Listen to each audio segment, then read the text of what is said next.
अस्सलामुअलैकुम, आप देख रहे हैं होराइजन न्यूज़ HD। खबर शामिल करते हैं चीचावतनी से। चीचावतनी थाना गाजियाबाद DPO साहिवाल की खुली कचहरी में आने वाले शहरियों के मसाइल सुने और दरखास्तों पर मुकदमात के इंदराज का हुक्म जारी।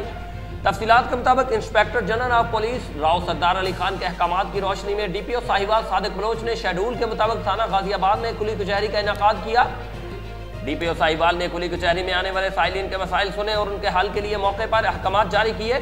उन्होंने मुकदमा के इंदराज के लिए आने वाली दरखास्तों पर इंदराज मुकदमा के अहकामात जारी किए।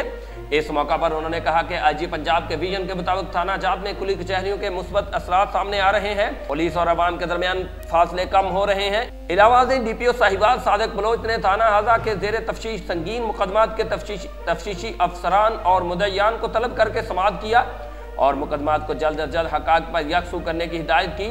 इस मौका पर DSP investigation Mukhtar Ahmad, SHO थाना गाजियाबाद भी मौजूद थे। तर्जमान पुलिस जिला Sahiwal. Report Rauf Shahzad Jat, divisional bureau chief Sahiwal, Horizon News HD Pakistan.